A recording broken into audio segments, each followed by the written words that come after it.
This portrayal of one man's courage and leadership is being made possible by a grant from General Dynamics. General Dynamics, a strong company for a strong country.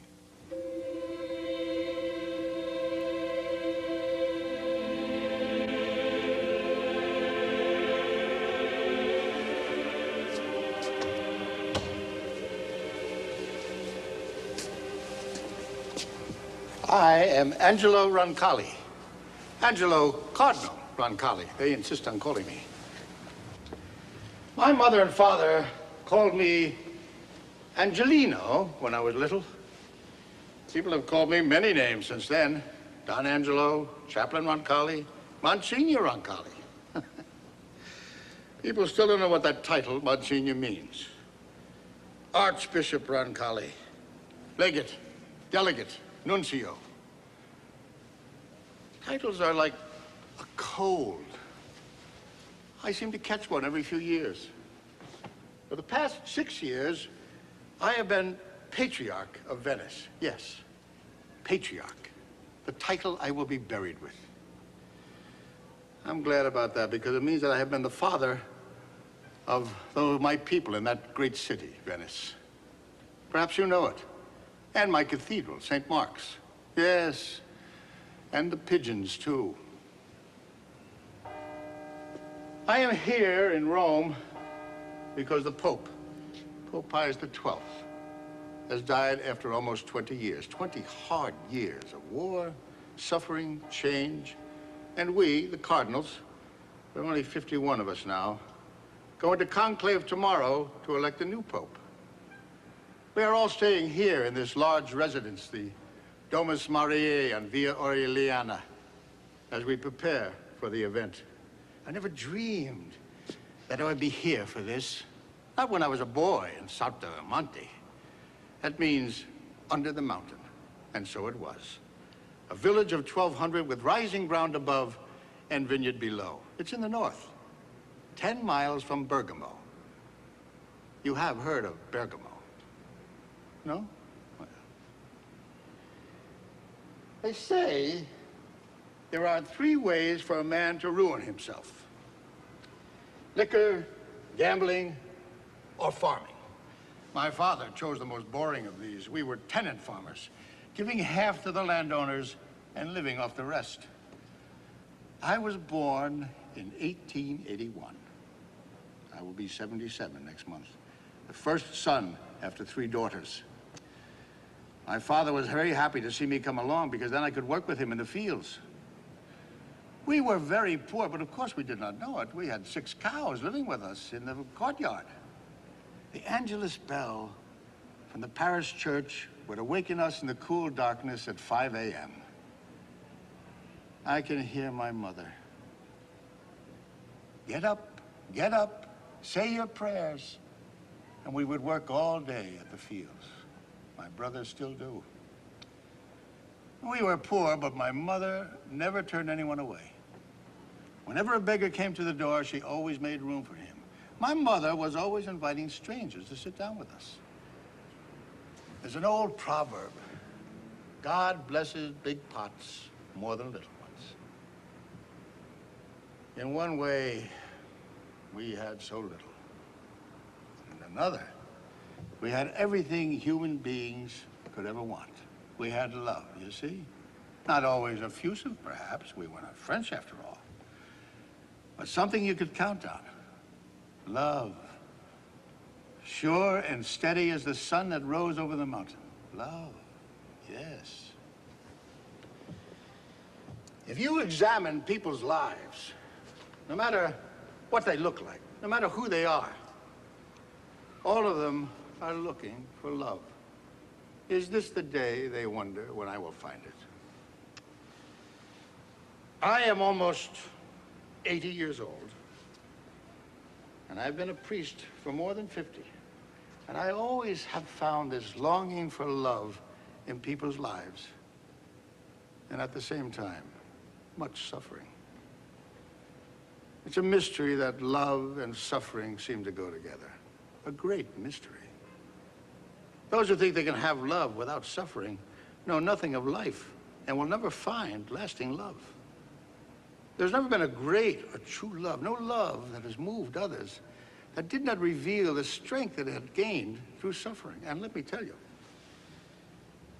of all the confessions I have listened to, I have not heard sin nearly so much as I have heard discouragement. Discouragement of themselves and of life. Discouragement is what truly kills people. It is not their failings, especially those of the flesh, although some priests speak of nothing else.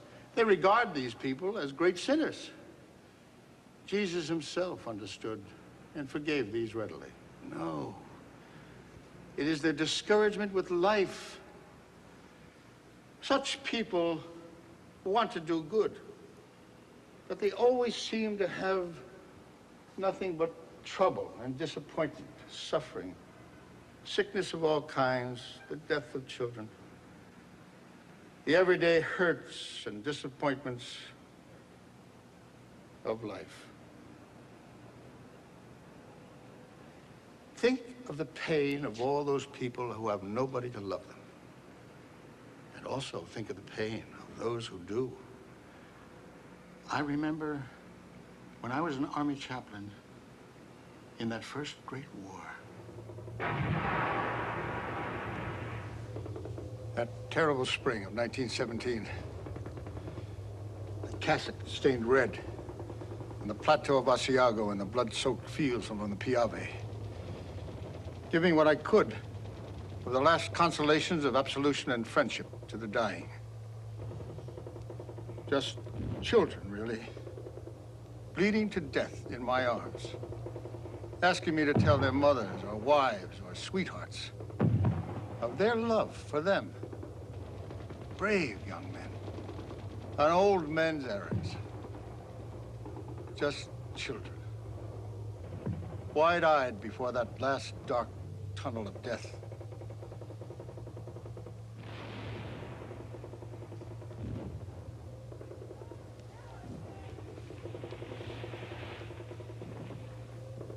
How much I learned of the human heart at that time. No. I don't think most people are great sinners.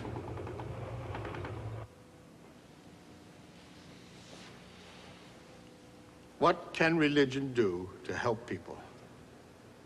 That is the question that the church faces. That is the question the Catholic Church must deal with before all others. To help people understand that life is not meaningless, especially for the young who have not yet had a chance to live. They are the ones who must carry the weight of our world. At this conclave, that is what must guide the cardinals as they choose a pope for what is truly a new age. One of my favorite phrases brings me great comfort. We are not on earth as museum keepers, but to cultivate a flourishing garden of life and to prepare a glorious future. The Pope is dead. Long live the Pope. The future to build. All this to do, and nothing has gone well so far, let me tell you. There are many signs of the disintegration that takes place when a man, even a good man, has been Pope for a long time. There are signs that the Catholic Church has been living like an old lady, shut off from the world, who no longer notices that the roof leaks, that the garden is overgrown, and that the walls groan in the wind.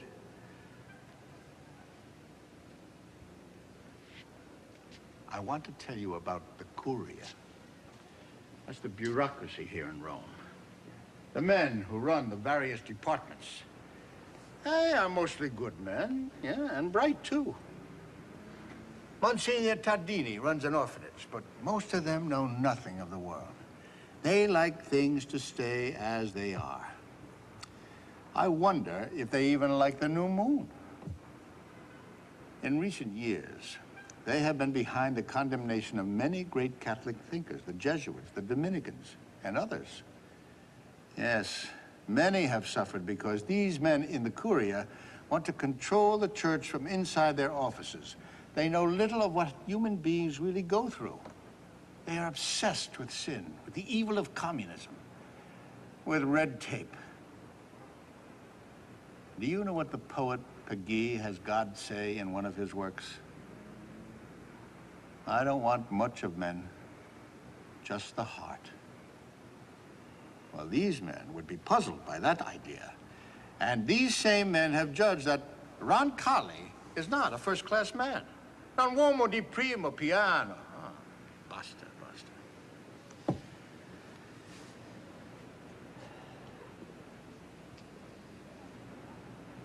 I sometimes wonder how I ended up here. I've been thinking about the journey of my life, the journey of my soul. After that first terrible war, I worked with the young, with students mostly, in hostels near the universities. I was called here to Rome in 1921 to help modernize the department that supports missionaries all over the world. It was then that I was made a Monsignor. The title means nothing, but you have to work a little harder in order to justify it. Somebody asked my mother, why is Don Angelo dressed up like a bishop? And she said, I'm not quite sure. You know, priests arrange these things among themselves. Then there was talk that I was to be made Archbishop of Milan. But they chose another man, and I was sent, as a comrade of mine said, to the end of the earth. I was made an archbishop in the Vatican Diplomatic Corps, and I was given an appointment at the very bottom of their list, to Bulgaria, a country with very few Catholics. And yet, it was there that I began to see the Catholic Church as I had never been able to see it before, because there, forgotten by Roman officials, I began to see the world as I had never seen it before. In 1925, I rode the Orient Express to Sofia, the first papal representative to come here in 600 years. Only 50,000 Roman Catholics in the whole population. You see, I really was near the last rung of the diplomatic appointments. The people were Eastern Orthodox, very strong in their faith in a very troubled country. It was on the brink of civil war, filled with pain and loneliness. Refugees everywhere. Terrorists on every side, murdering people, setting explosives. In 1924 alone, there were 200 political assassinations. And King Boris of Bulgaria had his own reign of terror in return. Just before I came, a bomb went off in the dome of the Orthodox Cathedral, and the air still smelled of death when I arrived. 150 dead. 300 wounded. The first thing I have done is visit them. An introduction to their 20th century. I have learned how the Catholic Church, which should be at home in every land, is a stranger here in Bulgaria. Not only does she pray in Latin, she preaches in French. It is like a French colony in North Africa. Nothing Bulgarian about it. And no attempt to make the religion belong to the people.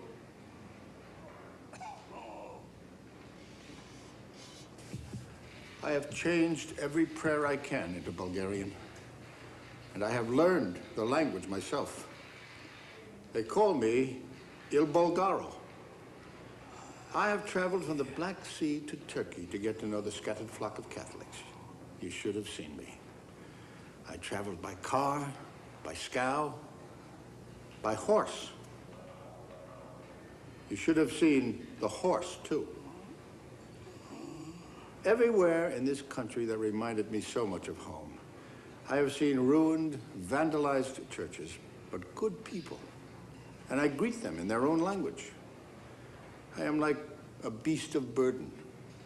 I don't carry much, but I am always working. 20 pages.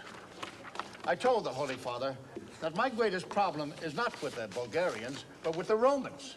The curial officials who understand little outside their own city. The church in Rome looks so big that they cannot understand how small it is in other places. When the Pope, Pius XI, read my angry letter, he said, "Behold, the wrath of the Lamb." But not even the Pope can get the courier to act. And I was regarded as the problem. I was recalled to Rome for a humiliating reprimand by them. I felt very low. Everyone in Rome knew of my humiliation. Roncalli, the laughingstock of the courier. Roncalli, he will soon find himself in a place farther away than Bulgaria.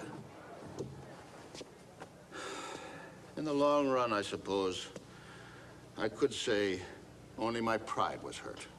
Still, I learned my lessons. Patience. Acceptance of myself as I was.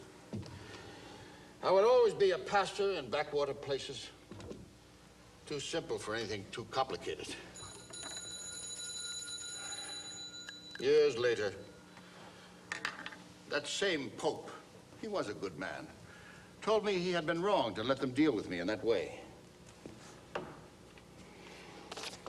And I vowed afterwards, feeling that there was enough hurt in the world, plenty to go around for everyone, that I must always give truth its opportunity to speak. That I must never wound others, even in correcting them. That no matter how great the sin, I must always love the sinner. The courier is right about one thing. I am being sent farther away, to Istanbul.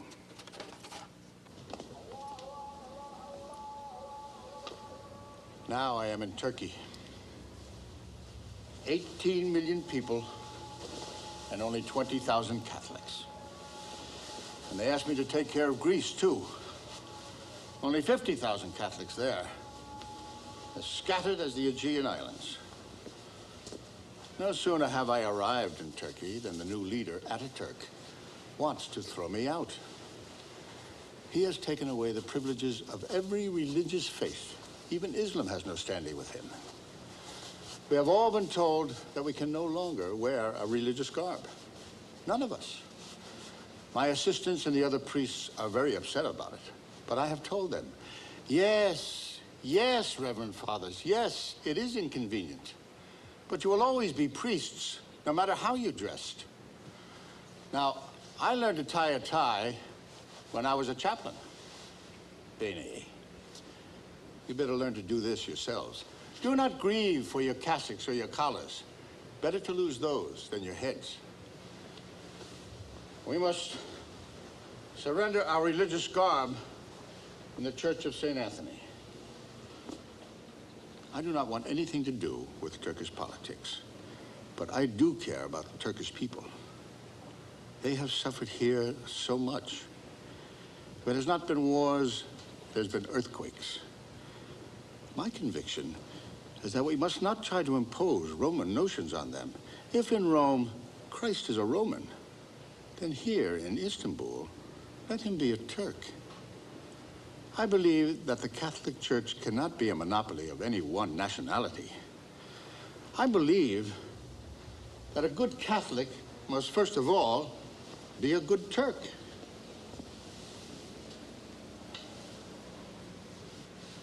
I may surrender my archbishop's robes, but I hold on to my soul. What a time. What a time. War covers the whole world now.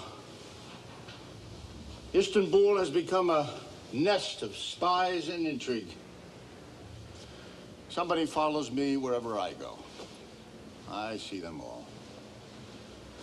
The Russians, the Germans, the French, even some Americans.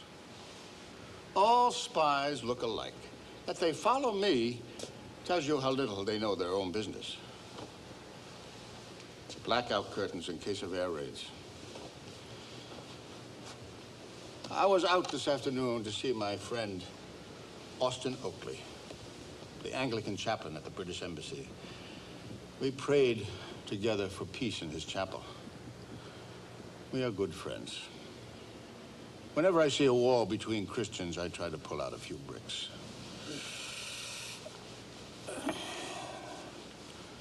Doctor has put me on a diet.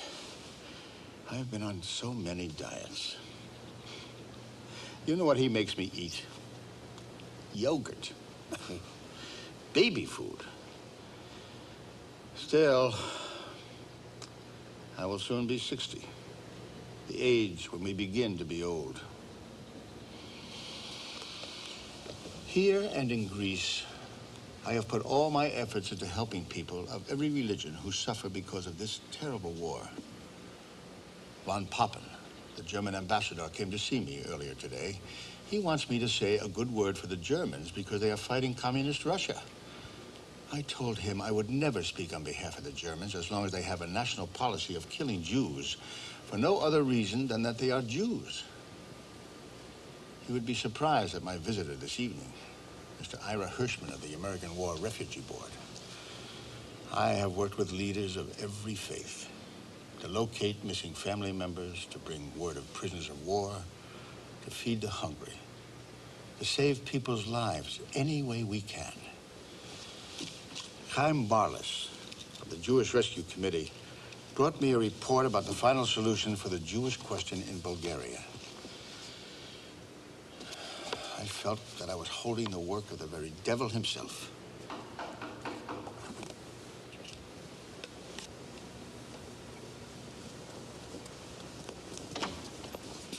Mr. Hirschman, come in. Come in. Sit down, my dear friend, sit down. You were followed? Well, I feel better. I thought they were only following me these days. I have read your report on the Hungarian Jews. Do you personally have good contacts with them? Good. I have worked out a plan to save the lives of many Jewish people. I have not lived this long in Istanbul without learning something about intrigue. It is a game many can play, no? Listen, my friend. I know of nuns in Budapest who give Catholic baptismal certificates to Jews. They don't baptize them, of course, but the police accept them and leave the Jews alone. I have signed all these baptismal certificates. The spaces for the names are blank, so you can fill them in with the names of Jews who are in danger, and the authorities will have to accept them. If von Papen still wants the church's favor, the Germans won't challenge these certificates. Besides, there's nothing that impresses the Germans more than official documents. I'll sign as many as you need. No. They don't have to become Catholics. Giving you these is one way for me to be a Christian. I want to protect these people, that is all.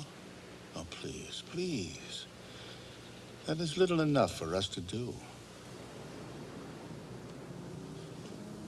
And we did save many lives. But 6 million Jews were killed, each one of them a fresh crucifixion. So much death. Such a sad, sad world. The war ended in a kind of a peace game, a very cold one. I was sent to France to complete my education in the 20th century. In Catholic France, I found that hardly anybody went to church. Christianity was barely known in the Middle East, and it seemed worn out in Europe. War, terrorism, killing, hatred, and the corruption of religion in the middle of it. Sometimes at the very bottom of it all. People hating other people who believed differently than they, or because they looked or spoke differently. Jews slaughtered only because they were Jews. And Christians killing each other for reasons so old, nobody could remember them anymore. And in Rome, men so nearsighted they could not see the pain of the universe spread about them. I sometimes felt that I had to break their rules in order to be a Christian. And I vowed that if by God's will I ever had the chance, I would try to do something about it. A long journey, yes, to come to this moment. What a strange moment for me. The talk here at the general meetings of the cardinals comes to this. Who shall we elect as Pope? Shall we have continuity or shall we have change? 18 of the 51 cardinals are Italian, 6 are French, a few Americans. The non-Italians do not know the others. The Pope never brought them together for a consultation, so we are strangers, really, to each other. The talk is mostly about electing another Italian Pope, except for Cardinal Agajanian, who was born in Armenia and is thought by some to be somehow an Oriental.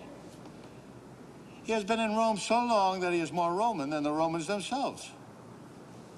There was talk at one of our meetings that perhaps someone not a cardinal, Archbishop Montini of Milan, might be elected. Cardinal Siri of Genoa became so angry at the idea of a non-cardinal being chosen that he pounded his fist on the table and broke the ruby in his ring. And someone else spoke of Siri himself as a candidate. But someone else said he is only 52, he could be Pope for 40 years. I do not think they want the next Pope to live too long. For myself, I was going to tell you something. A secret, in a way. Well, you know, despite all this talk. Well, no matter. Tomorrow we go into the conclave. We will be locked in. First, we choose the rooms we stay in by lot. Then we are sealed in. Yes. They brick the walls up, put shutters on the windows. They are afraid someone will send out news with a flashlight or a mirror. And the newspapers are filled with speculation. They say, however, that it will be a wide-open conclave. Where's my hat? Ah. Tonight, I dine with Count della Torre. He is the editor of Osservatore Romano. He tells me that he is so uncertain as to who will be chosen that he has prepared 25 biographies. You know, I have certain ideas, but I can't talk about them right now.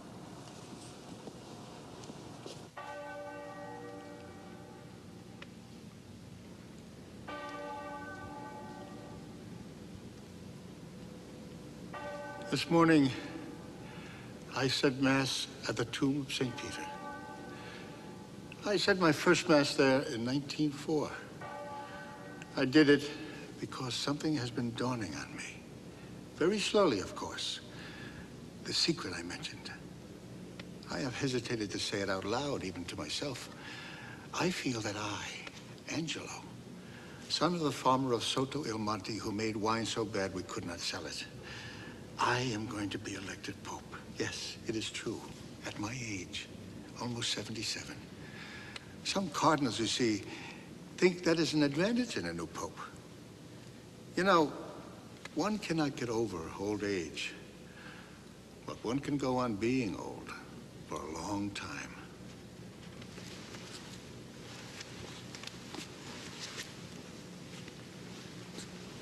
But I mean it. I know that I am going to become the Pope. I do not seek it. No, far from it. I pray, as I did at the tomb of St. Peter, that a Lord Cardinal more worthy than I would be chosen. But in my bones, in my heart, I sense that God has prepared me in my long life of journeying, so much of it in backwater places, in my long apprenticeship among the lost and the homely. Oh, I have a great appreciation of homeliness. God has called me to this moment. And I thought to myself, well, if it is to be God's will,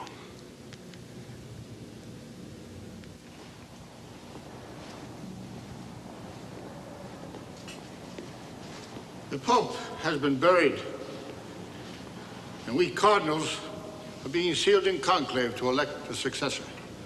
They built a wall to keep us in, and we live in makeshift apartments around the Sistine Chapel. Mine here, number 15, belonged to the commander of the Noble Guards, so the sign reads, Il Comandante. Do you believe in omens? Not me. They have the Sisters of St. Martha cooking for us. They must want a short conclave.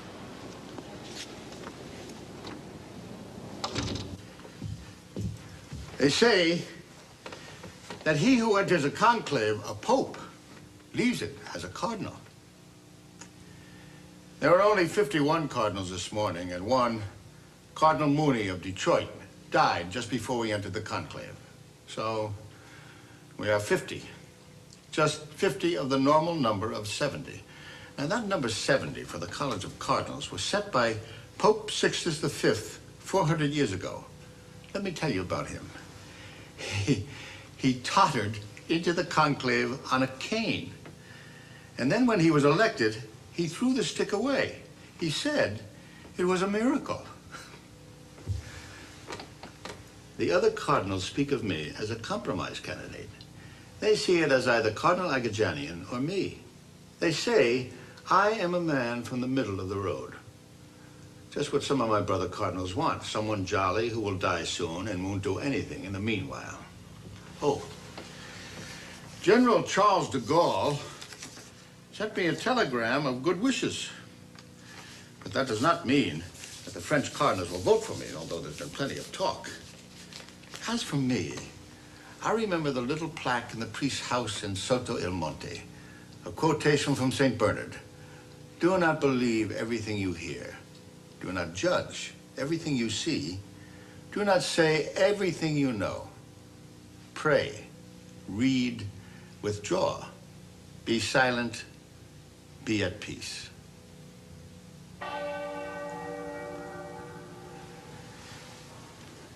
We have been told to disguise our handwriting as we inscribe our ballots.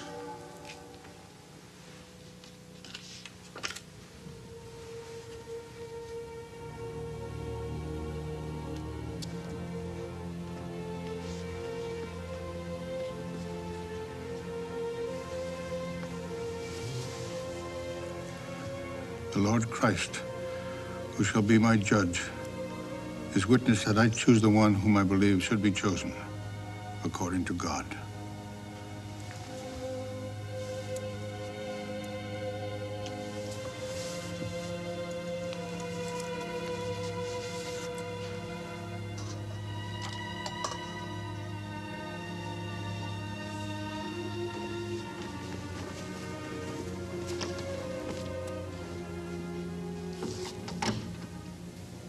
For 2 days, twice a day, the cardinals have voted. Some who want a very conservative pope vote for Cardinal Ottaviani. Some Americans vote for Cardinal Spellman. I have voted for Cardinal Valeri, my old friend. To tell you the truth, 2 names, mine and Cardinal Agajanian's, have been going up and down like 2 chickpeas in boiling water. But neither of us has received 2/3 of the votes yet. This third morning, it is October 28th. I know that on this day, I will be chosen. I know by certain signs. Early today, many cardinals, some who had hardly ever spoken to me before, started paying calls on me in my room. Last night, I asked myself, who is it that rules the church? Would it be you? Or the Holy Spirit? Well then, if it's the Holy Spirit, Angelo, go back to sleep. The Very Reverend Cardinal Roncalli. The Very Reverend Cardinal Roncalli. The Very Reverend Cardinal Roncalli. The Very Reverend Cardinal Roncalli.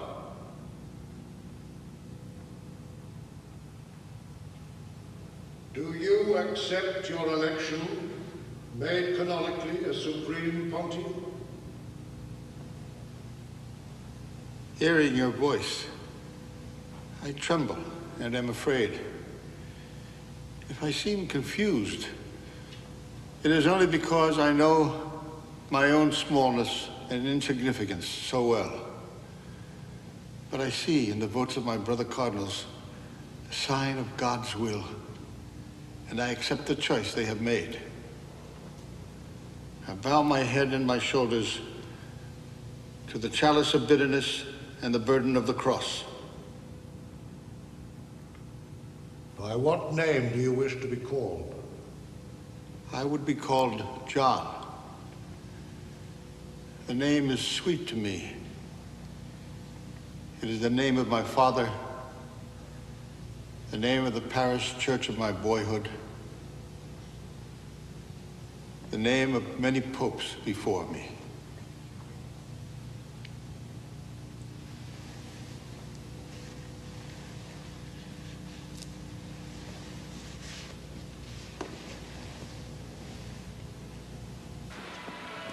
First, they take a new pope to what they call the Room of Tears, where he can put on his white cassock. Well, they have 3 cassocks prepared in different sizes, but not one of them fit a man like me. So my first feeling of becoming pope is that of a baby in swaddling clothes. The cassock is so tight that I can hardly move my arms. It is obvious that the tailors didn't want me. So, here I am, my first moment as the new pope, about to appear before his flock.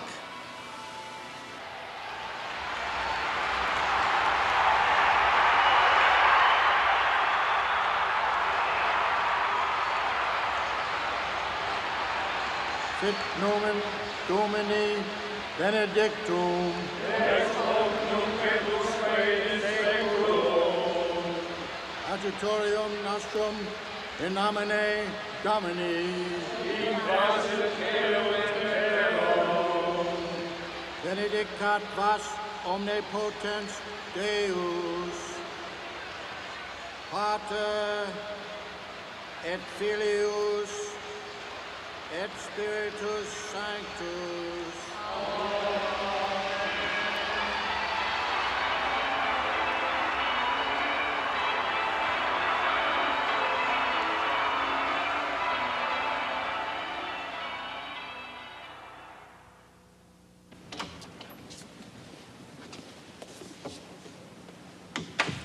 Good morning. Good morning.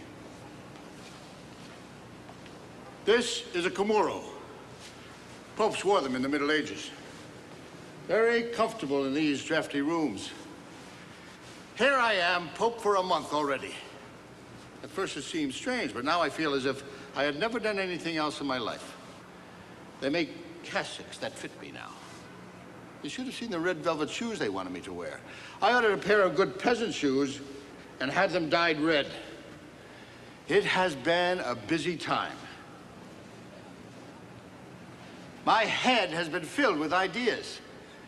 At first I would awaken and say, I must talk to the Pope about this. Then I would say, but I am the Pope. Well then, Giovanni, talk to God about it and go back to sleep.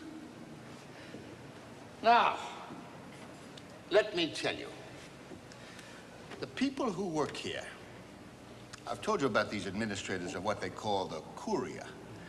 They are mostly men who, as the Italians say, enter the church to make a career. Bureaucrats at heart. Of course, they are very nice to me. They smile, they bow, but they treat me as if I were a guest in their house. An old traveler who will use the rooms for a night and who will soon be on his way. They have a saying among themselves, popes come and go, but we stay on forever. The Curia. They tried to put me in a bag here. Yes, yes. They started almost as soon as I got down from the sedia gestatoria. Now that, I must tell you, is the most uncomfortable chair I ever sat in. They dressed me up like a Persian satrap and carried me around. I told them to put it away. But they said that they must use it, or because of the crowds, nobody in St. Peter's can see me. The Curia, yes. They want to shut me off in here and just give me things to sign. But the church does not belong to them. And the church is not an ostrich hiding from the world. I cannot say that too loud around here. Not yet. So, I have decided to do some things on my own. I have thought about the College of Cardinals, so diminished in numbers. Even I have left it. My aides from the Curia tell me that I am allowed to bring it up to its full strength of 70 members, and they have given me a list of recommendations. So, I drew up my own list. And we will have 75 cardinals by Christmas. It is long past the time to expand the college, to bring people to it from all over the world, even if it means that there will be fewer men from Italy. The Curia, of course, will not be happy with me, especially since I am naming some men the Curia does not approve of at all. Montini of Milan, he will be Pope someday. And Cushing of Boston, who has been passed over for years. And I'm going to name more in the new year. By Easter, we will have almost 90 cardinals, including the first black prince of the church, Archbishop Rugambwa of Africa. The church is not as unchangeable as the Curia thinks. Oh, but I'm up against something here.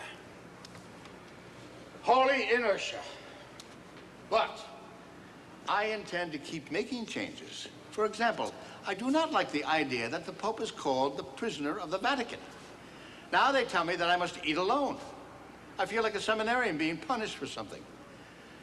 I have read the gospel over carefully without finding a single passage which says that one should eat alone. As we know, Jesus loved to eat with other people. So now I have people in all the time. And I am brightening this place up. Nothing has been done in years. I put in these chairs so that visitors can be comfortable. And we needed the real world in here. I have found that I must keep on the move for two reasons. I must keep the Curia from sewing the bag shut around me, and I would go mad if I stayed cooped up here all the time. I walk everywhere around the Vatican, around the city, too. The English journalists, you know, call me Johnny Walker. But I first walked in the papal gardens. Everywhere I went, the gardeners backed away from me. Why, I asked. I won't harm them. Well, come on then. I'm on my way to jail.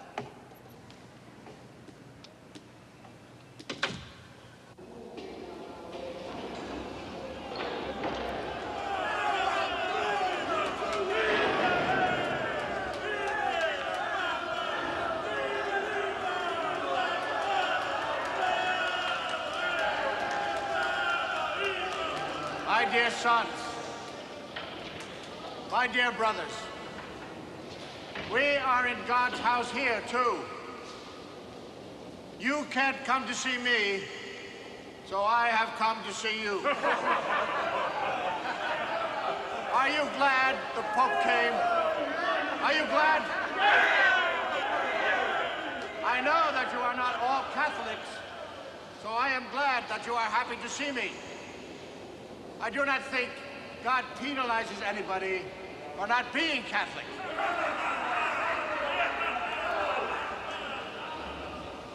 On my way here, I remember that when I was a little boy, one of my good kinsmen went hunting one day without a license and was arrested by the Carabinieri and locked up. Oh, what a feeling. Oh, the poor man. But things like this can happen sometimes, even if one's intentions are not wicked. But if one makes a mistake, one pays for it, and we have to make our sacrifices to the Lord. Oh, what a great thing. What a beautiful thing faith is. And so, here I am. To tell you what is in my heart as I speak to you would be impossible.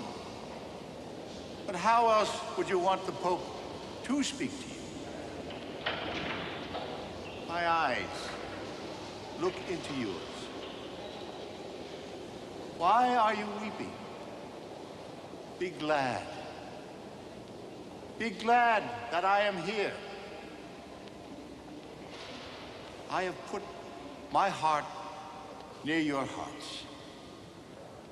This meeting, you may be certain, will remain deep in my soul.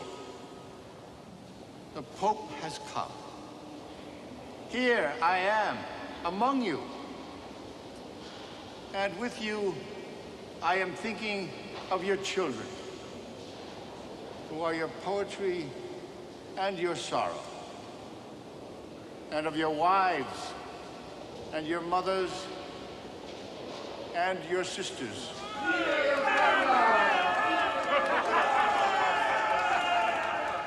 ahead and laugh.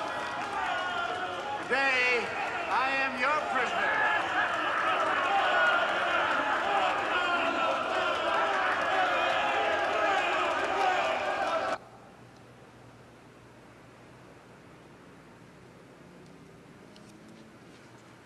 People send me greetings from the world over. Such good people. This little boy calls me Pope St. Nicholas. What people tell me from their hearts convinces me that I must do something. Something to make the church serve them better, understand and comfort them more. I have many letters from married people who suffer because of the church's strictness about sex. They tell me they have been scolded, that their confessors are harsh with them, and they only want to love each other. Here is a letter from a young working man. Holy Father, I am a simple man, and I love my wife. We have 3 children, and on my wages, we can afford no more. We have tried to follow what the church teaches, but I think these rules may be written by men who do not live, as most of us do. Last week was my birthday, and when I came home, my wife had already taken care of the children. She had cooked my favorite meal, and she had even found the time to bake me a birthday cake. She looked so beautiful, so loving as she stood by the stove. I came up behind her and put my arms around her. And she froze. Her whole body began to tremble, and she burst into tears. It was not a safe time for her. I do not think it is wrong to want to love my wife. Do you understand what goes on between a man and a woman?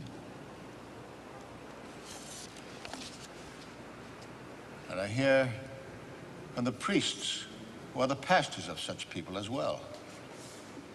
They grieve with their flocks, and sometimes for themselves. Many priests tell me that they suffer greatly because they are not allowed to marry.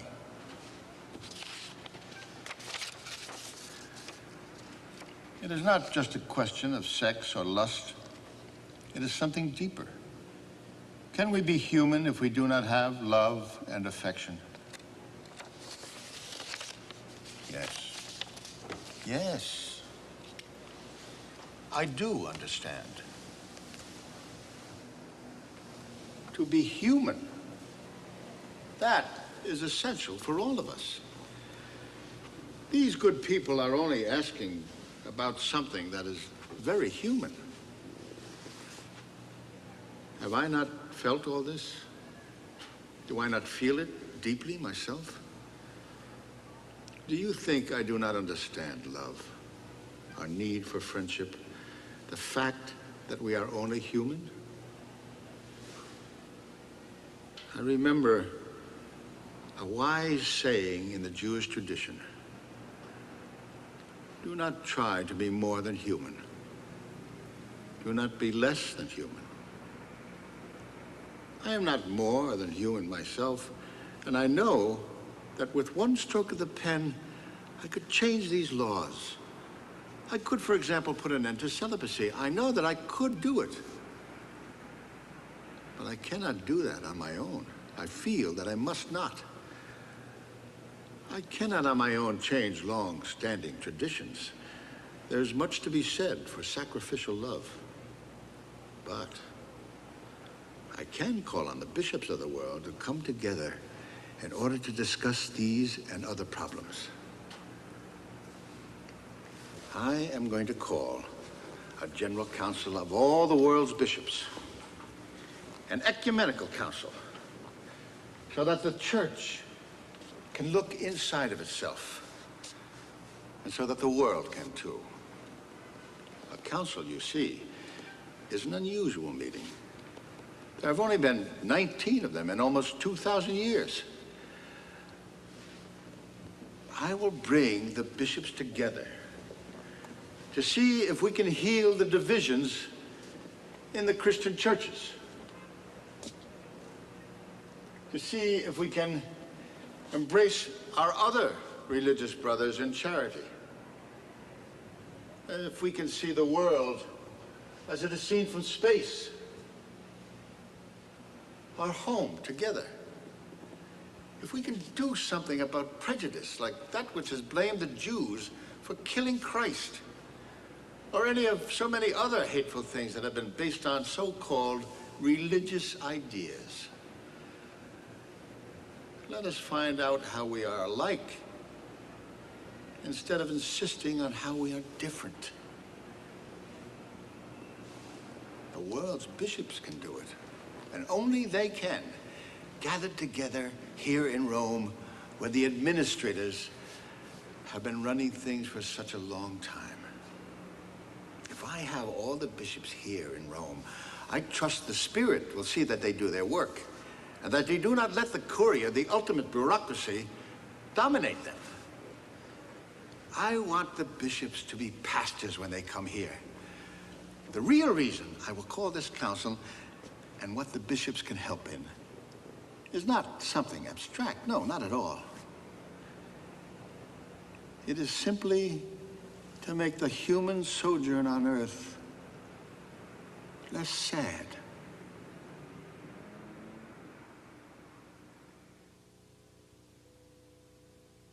This portrayal of one man's courage and leadership is being made possible by a grant from General Dynamics.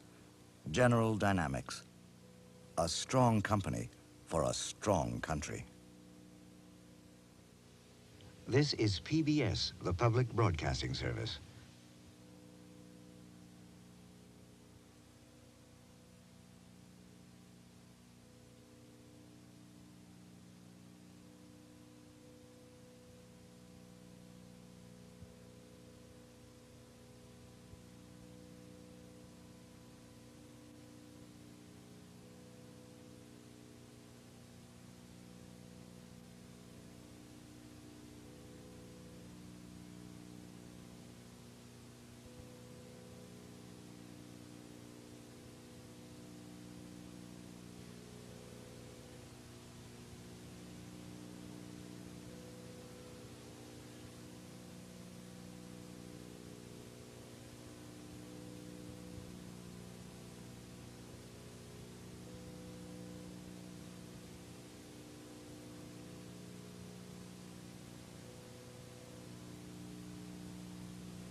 Good morning. You would not believe the trouble I've had since I announced the council. I always thought that when a pope gave an order, right away people did what he said, especially monsignors. That is, after all, how they got to be monsignors. But no, not around here. Here, most Vatican bureaucrats spend their time keeping the pope from doing anything. The Curia. The system, they say, will take care of itself. Do not upset the system. And today, I have agreed to sit with the sculptor, Manzu. So, it is just we two, eh? Be natural? So, like this? Well, when I first saw myself dressed as Pope, I said, oh, Lord, this man is going to be a disaster on television. You would think, since God knew from all eternity that I would be Pope, he would have given me better looks. You know, Signor Manzu, I quoted you yesterday. My advisors, they are always finding reasons to prove that we cannot go forward with the council. Yesterday, they were all upset and wanted to upset me. How, they asked, will we ever answer all the questions that will be asked at the Vatican Council? I told them that you find your answers as you work, in your work, and they must do the same. And now, there is something more that God has placed in my path. A chance to make an opening to the East. Premier Khrushchev sends me birthday greetings, and I send greetings to him and to the great Russian people.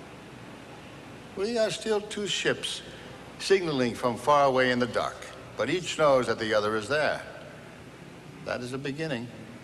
We cannot go on preparing to fight some terrible final war. There is an opportunity, small but real, to begin to speak with the Russians. They are a very deep people. Human, you know, just like us. I have been reading Gogol's spiritual letters. A people that produces mystical souls like his is very great indeed. We cannot act as if they did not exist. Of course, the courier tells me not to do this. They say that if I seem friendly with the Russians, I will increase the communist vote here in Italy. Many of them think that Italian politics and the church are the same thing. I cannot make every decision based on just what is good for Italian politics.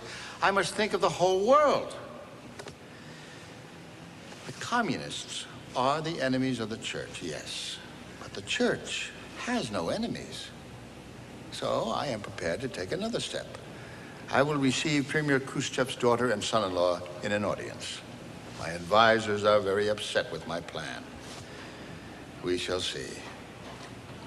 Is that all for the day? Signor Manzu, always a pleasure. And now I must prepare myself for my visitors. So many visitors. Such good people. My advisors also tell me that I should not receive so many people from so many different faiths. That I will confuse people by seeming to see every religion on an equal plane. Well, they are all my children, aren't they? Then I will be their father. That is what Pope means, father. How glad I was when 200 delegates of the United Jewish Appeal came to see me. It moved me very much, and I spontaneously opened my arms and spoke from my heart. I am Joseph, your brother.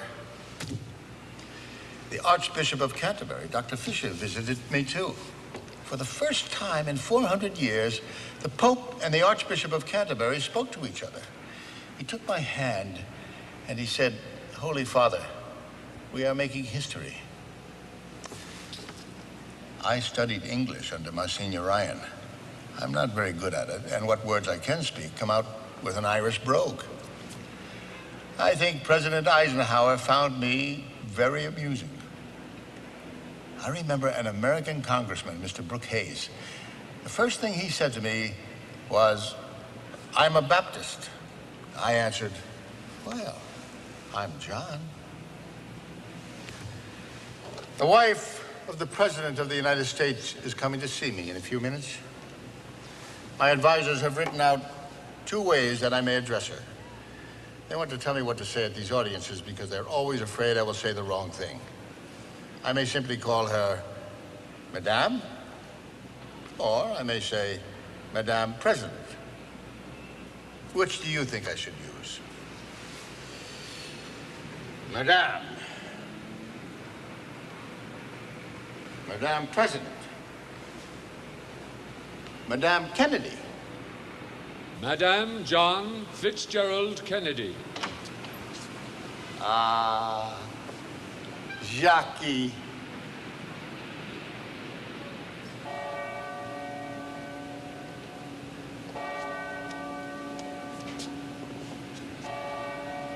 The doctors are coming to see me in a few minutes. That's one good thing about being Pope. You don't have to go to the doctors, they come to you. Still, there is much waiting involved. There is so much waiting in everyone's life, isn't there? Very soon, what I have waited for so long will come true. The first session of the council begins, and critics still tell me that I have made a mistake. Well, it is a gamble for an old man. No. It is not without risk. Not everybody agrees that we should speak of bringing the church up to date.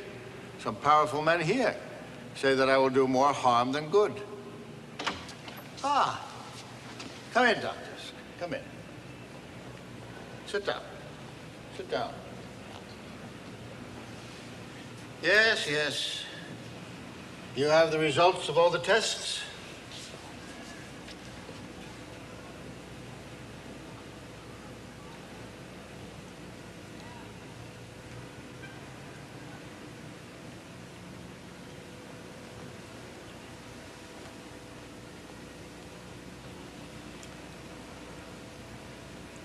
And there's nothing you can...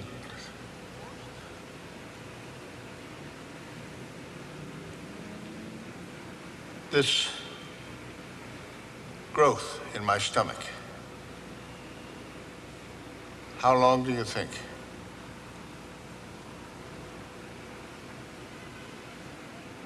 I understand. No. I know you've done everything you can.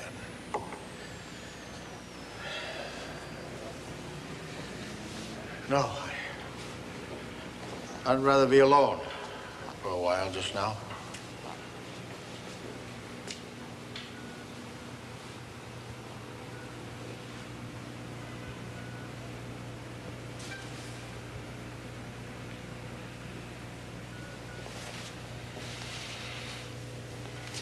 They cannot operate. My dear sisters died of this.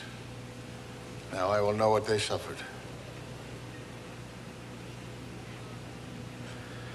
What bothers me is that there are no secrets here, not even that a pope can keep.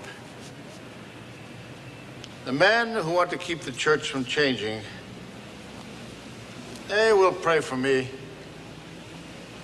but they will also know that time is on their side, that they can wait me out and get control again when the old man dies.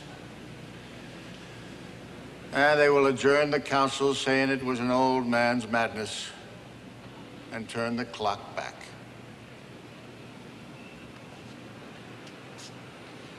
So, everything depends on good preparation and a good beginning for the council.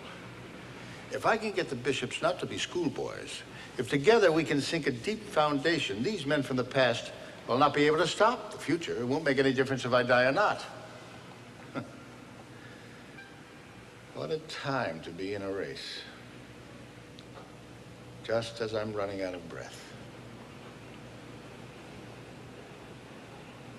I will have to trust God. Besides, I have no time to worry about death. It will have to take care of itself. This morning we begin, for the sake of your world, to tear the curtains down and force open the windows of the church. I want only to do your will, O God. For the meek who have not inherited the earth. For the poor who have never been filled. For those who mourn and have not been comforted. For all those who are broken and discouraged, that all of these may see God in their lives. For peace and justice for all the world.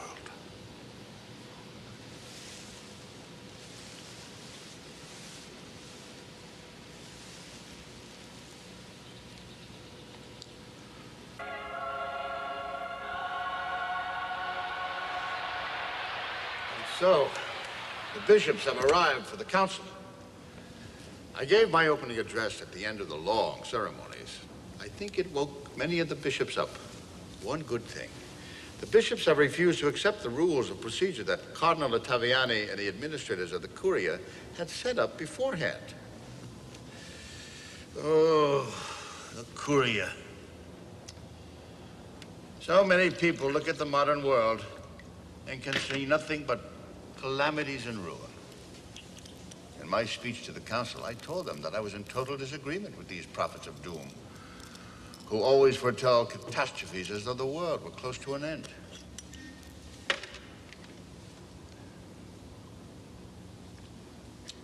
I told them that right now, Providence is leading us toward a new order of human relationships, that God wants us to work for that that is the work of the council. So I said that we could not spend all the time guarding the great treasures of the church, repeating over again what should be familiar to our minds.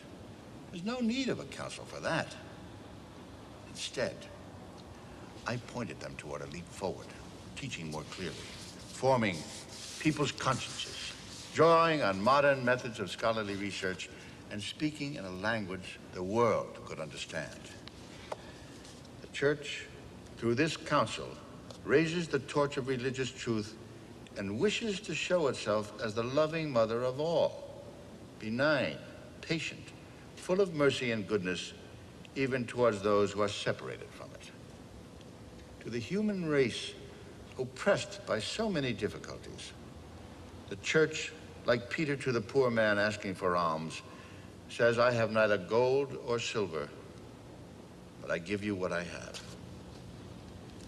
In the name of Jesus of Nazareth, arise and walk.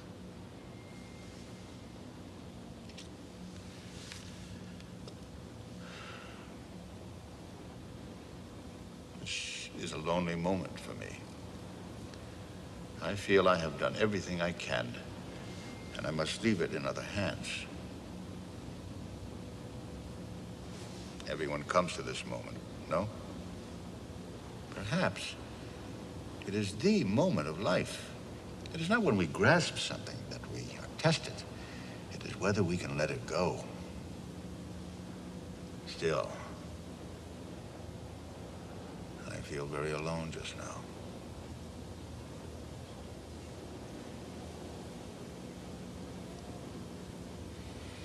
I think I will go talk to my old friend, Father Giuseppe.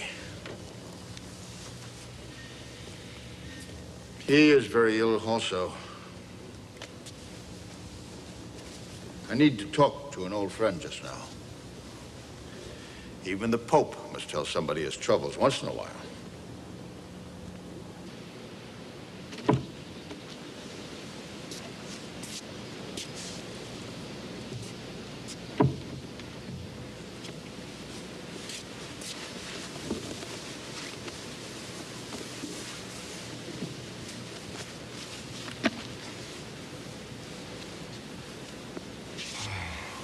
Yes, it is your old friend. No, none of that now. I come as much as your old companion as the Pope. You wouldn't deny me the work a priest is supposed to do, would you? Well, we had great days together, did we not? Yes, yes. I remember in Paris when the Pope told me I spent too much time walking. Now I am the Pope, and the courier tells me the same thing. You know, old friend, what I feel is not so much the pressure of the work on the council, but being alone at this moment. I have need of you, dear friend. I need to talk to you. I'm alone without people like you. It is difficult because we are at a critical point in the council. No. I must stay away from the actual sessions. Otherwise, the bishops will look at me all the time to see how I react to everything.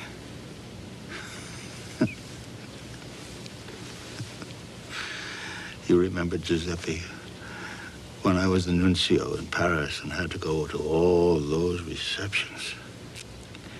Every time a lady entered in a low-cut gown, the ambassadors did not watch her, but me, to see my reactions.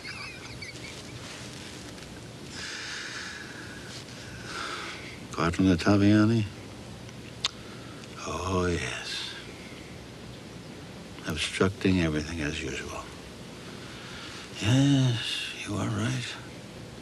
He does love the church, but in his own way. He believes fervently in its past. It seems that the thing he fears most, and there are others who are the same, they are afraid of Christians getting together. They want from the other churches a kind of unconditional surrender to Rome. They insist that they return to Rome. I realize that it will take a long time to change them. Neither you nor I will be here to celebrate the great feast of reconciliation. But someone must begin to clear away the obstacles which stand in the way. We shall not hold an historical trial. We shall not seek to know who was right and who was wrong. The responsibilities are shared. We shall simply say, let us put an end to these dissensions. Giuseppe, you know, my friend, I really am glad of the chance to see you. I am, well, the doctors have been looking at me too, and they tell me, well, you know how it is with doctors. You know what St. Martin of Tours said? He was not afraid to die, but he wouldn't refuse to live either. That is how I feel, dear friend. I think I have started the right thing for the church and the world, but I may not see it finish its work. You know, I am learning about two things I always thought I understood. Fear is one of them. Yes, I know what it is really like to be afraid. I'm afraid sometimes that everything I have done may fail. And that makes me understand trust. There is no trust unless you let go of yourself. I can only pray for the strength to get through these few months of the council's beginning. I must trust the bishops to take over. Like you. I am dying. I thought perhaps you could hear my confession.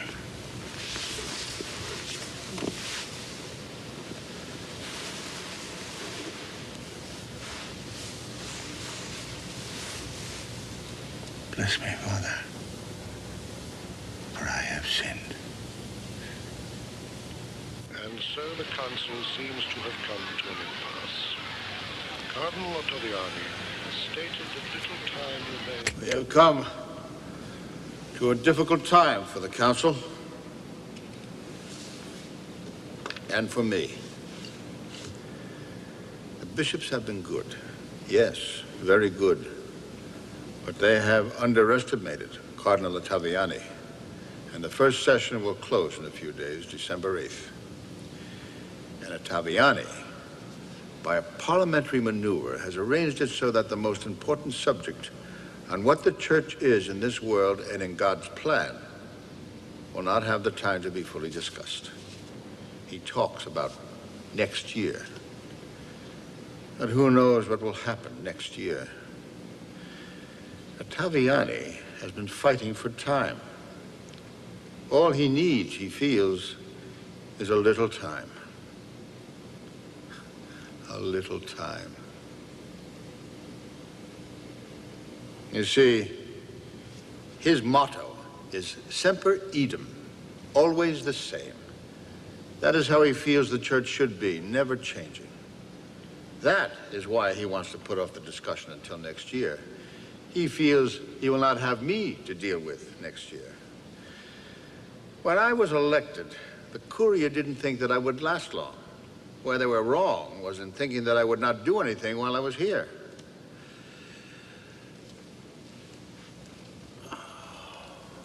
Taviani is coming to see me in a little while. He prays for me in his way. He has not survived so long without learning a thing or two. But then, neither have I. The problem is that I have so much to do before I leave. And don't concern yourself for me. My bags are packed, and I am ready to go. But I dislike going. I cannot let Taviani frustrate the council. There is too much at stake. The bishops are just beginning to feel some confidence in their own judgment. I told them they were no longer just choir boys. The world is desperate for peace. The church must do what it can to help. But Lord Cardinal Ottaviani says he has the votes to take control. Ottaviani's proposals. But the work of the Curia.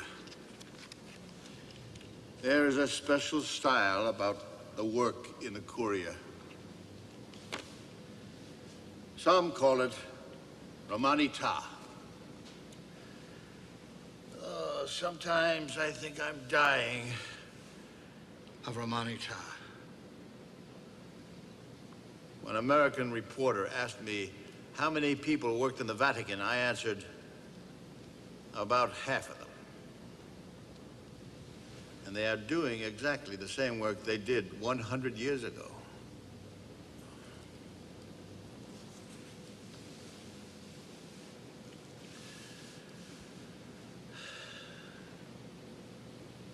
I had bad bleeding again in the night.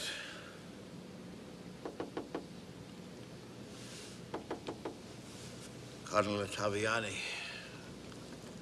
with his peace terms. Oh, my Lord Cardinal. Come in. No regal genuflections this morning. Have a seat there. There. No, I am fine. Do not worry about me. I have been studying your proposals about putting off the most important discussion of the nature of the church until next year. No, yes, it's very clear right here. My Lord Cardinal, you are going against the convictions of almost 2/3 of the bishops. In these few months since the council started, the world almost suffered a nuclear war. You once condemned nuclear arms. Did you not know that in October, Russia and the United States confronted each other over the question of missiles in Cuba, and I was asked to intervene? Perhaps you did not know that. But I did contact both President Kennedy and Premier Khrushchev at that very moment when they stood at the edge, very close to war, and they pulled back. I think that I was of some help, and I think that I could help because they trusted me. Khrushchev knew that I would not deceive him. In other words, my Lord Cardinal, the very thing you warned me about, beginning a relationship with Russia, did not end up causing a war as you suggested, but helped to prevent one as I had hoped. You see, an old man can still do something about peace. And now, you not only want to delay the council, yes, delay the council, but you want me to postpone my letter on peace itself because you feel it is a dangerous involvement of the eternal church in the affairs of history. I decided after the missile crisis that I must write this. Peace on earth, it will be called. Pacem in terris. I am writing of the rights human beings have. A right to life and to bodily integrity and the means necessary for the proper development of life. Food, clothing, shelter, medical care, rest, necessary social services. A right to be respected. A right to freedom in investigating the truth. A right to freedom of religious worship. What good is any religion if it does not stand for the rights that give us our only chance to be human? You think you have me in a sack. Ah, yes. I know that, very sincerely, you believe that since I am old and ailing, that time is on your side. And so it is. But history is on mine. Most of the bishops feel that the church must define itself now as a servant of the world rather than its master. And you have been able to block them on a technicality, because you fervently believe in a different kind of church. Isn't that so? For a long time, I have watched the curial administrators fighting the bishops on this issue. I watched like the father in Genesis when Jacob and Esau were fighting. The father considered the matter in silence. Well, I have considered it in silence long enough. My Lord Cardinal Ottaviani, you strongly endorse a church in which the Pope is supreme and in which all must obey his decisions. Very good. Then I shall make you happy today by giving you a decision to obey. I have issued an order to the council. I am withdrawing the future plans for the church. I am withdrawing the future plans for the church from any discussion at this council, so that there will have to be another session next year, no matter who is Pope. It is what the overwhelming majority of the bishops want, and I am only agreeing with them. I am setting up a new commission to rework the plans in the spirit of my opening address to the council, and I know that you, my Lord Cardinal, will see that this directive is carried out to the letter. The question of the church can then be dealt with fully in the right spirit at the next session, whoever the Pope is then. Now, they are just announcing my decision at St. Peter's. Oh, must you go in such a hurry? I'm sorry that our appointment interfered with your being at the council session for this momentous event.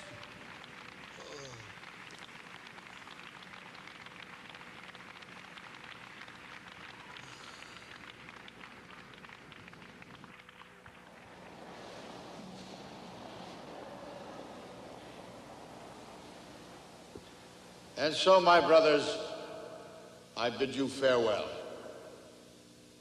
This session has been only a slow and solemn introduction to the great work before you.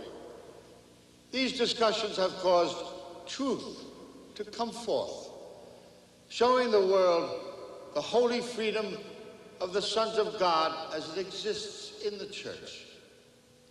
The new session that will begin next September will have an assured, uninterrupted, and swifter pace, which is possible because of the experience of this session.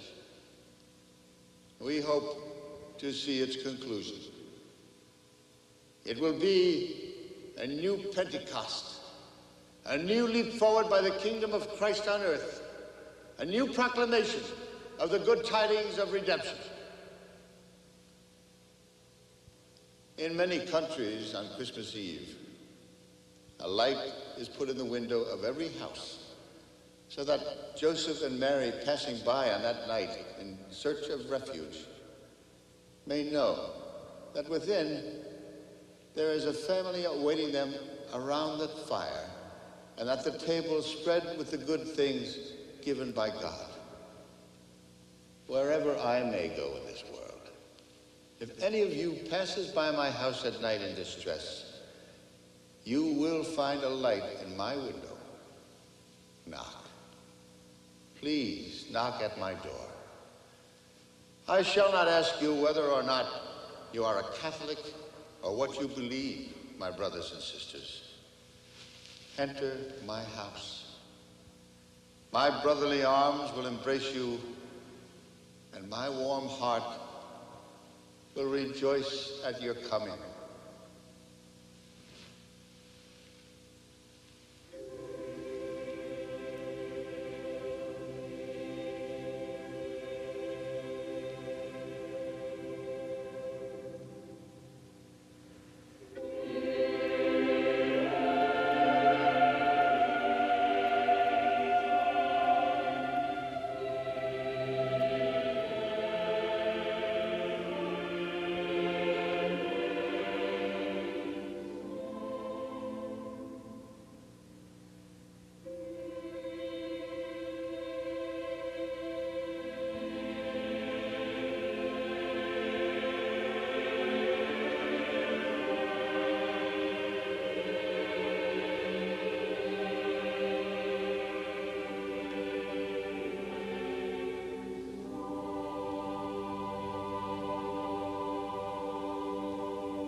This portrayal of one man's courage and leadership was made possible by a grant from General Dynamics.